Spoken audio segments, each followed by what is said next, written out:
Back with Gwen Christeson, the new Unified School District Board Trustee. I would just say school board member.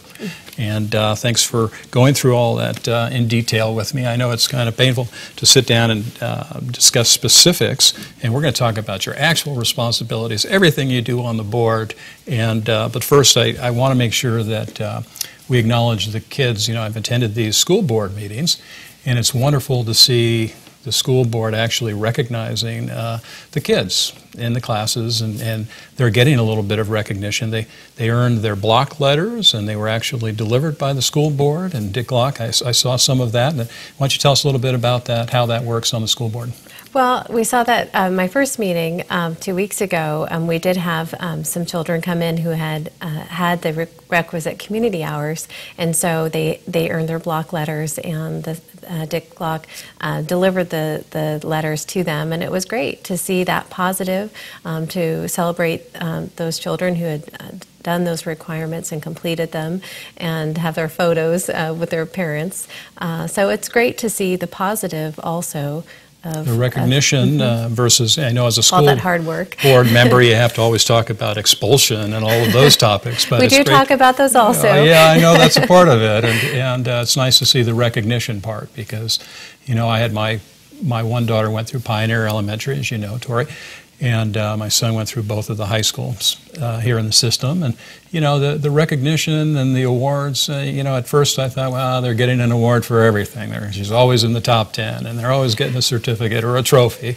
But now that they're in college, to see an award or some type of recognition, they get less and less of that as they get older, and it's just nice to see it in those younger years. I'm thinking that it's becoming more important to me as I see my own kids get older, and so the more recognition that we can provide, you know, to these young students, you know. Well, and it's that acknowledgement that they've set that goal and they've achieved it. Right.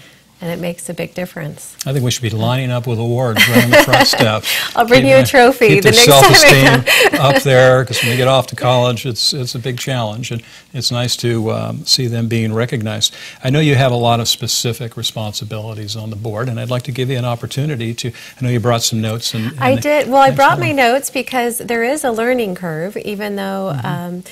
Because I haven't served on, I'm a member of a Resource Connection Board of Directors, but I've never been on the school board. And so fortunately for me, they did deliver to me a board member packet. Oh, yeah. And so I brought with me my cheat sheet here, because it does outline for us what we expect of the board members. And so one of them here is just providing the guidance. The board should ensure that proposed actions are consistent with district values, mission, vision, and long-range priorities. And that's so crucial whenever you're providing guidance to someone, is setting that goal, looking to see, can we obtain that goal? What do we have to do to get there? How can we break it down into pieces? And a lot of times it's taking people outside of their comfort zone, right. or their perspective of what's in front of them or their circumstances. Anytime you have an outside person looking in, sometimes they see things that you don't personally see. And so that guidance, especially here, just looking at what is our district value and our mission. The next one on my list was to provide oversight. The board should ask questions that give staff the opportunity to demonstrate the district processes are effective and the recommendations have a sound basis. And I think I'll do a good job You're at really that, gonna do a good job asking at that. questions I think so too. and making sure we have the right information. Right down your alley there. The next one was provide support. The board expresses interest in how this will affect staff and what the board will need to do to fully support the decision if implemented. And a lot of the decisions that the board does make are important, and it's making sure that the superintendent and his staff has that support. One of the crucial ones is providing fiscal responsibility. And you and I talked a little bit about that already, about the declining enrollment and what that means for dollars for our schools.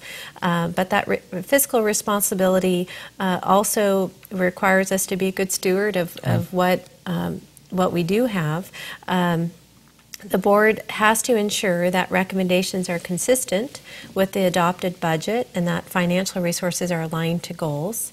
And so what's happened here in Amador is they've been sort of just getting by the last 10 years.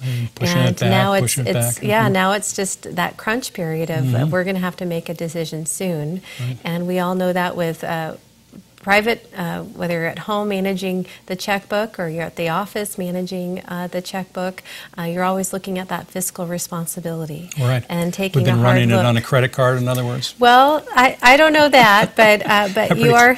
We're a little bit very similar. You're making sure you do have enough money to keep the lights on. Right.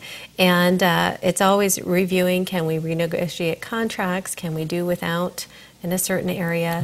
Right. But with the school district, if you look at our pie charts, a huge percentage is people.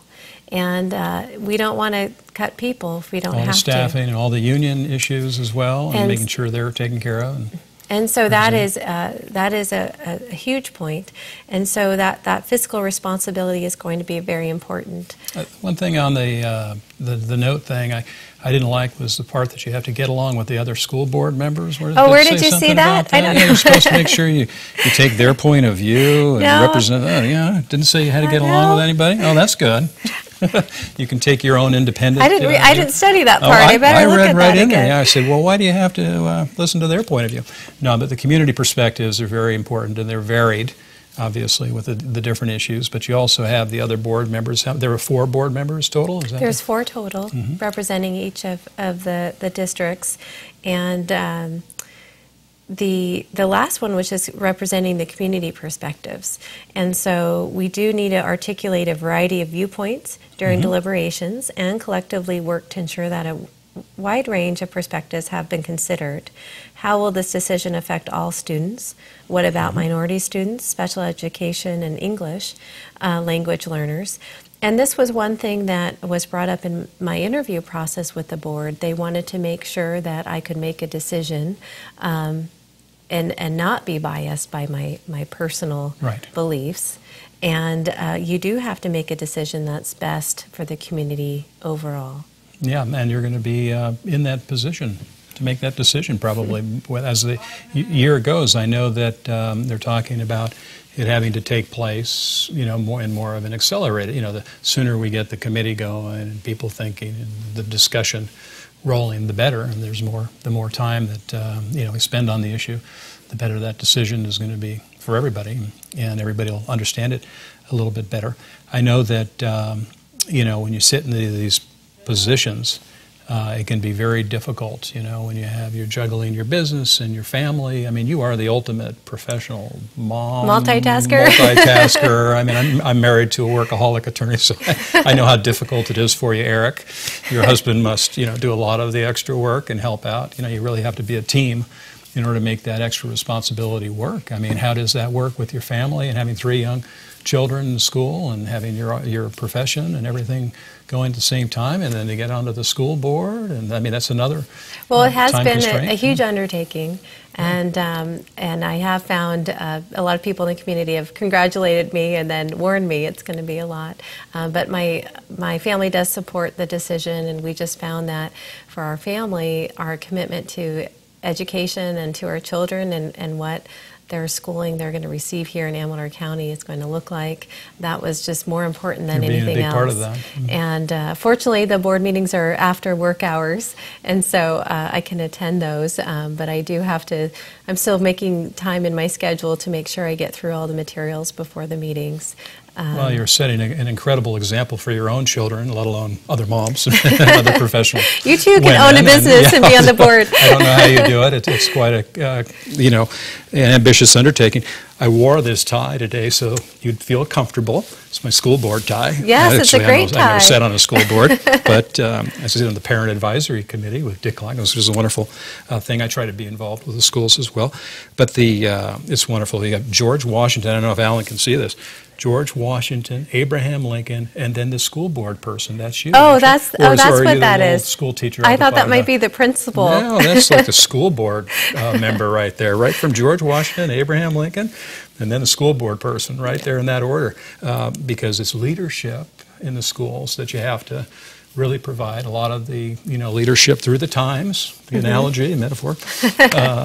George Washington was a great leader, and Abraham Lincoln as well, and I'm sure you will be equally up to that task with the school board. Gwen, let's talk about a few more things because we have a few more minutes.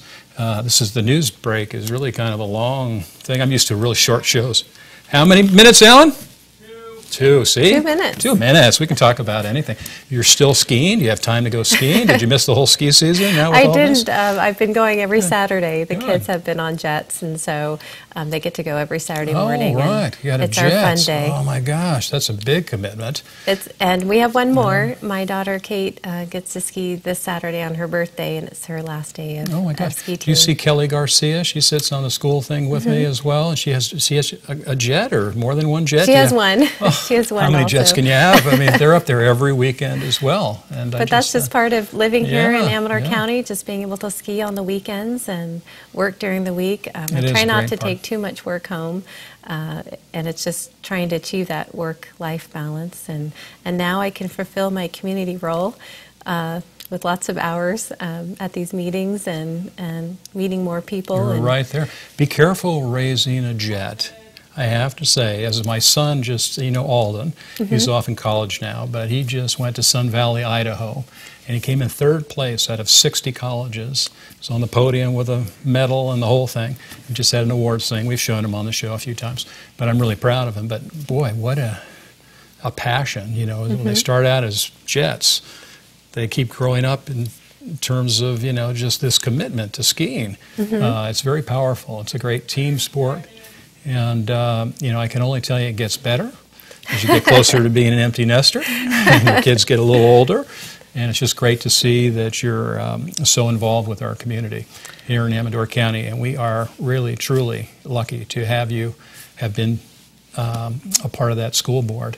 And I'm glad that they made the decision to go with you and to put you into that position. And we're going to have you back on in the future, but I just want to thank everybody for joining us, and please stay tuned to more TSPN TV programming. You're watching Amador County's local television network, TSPN.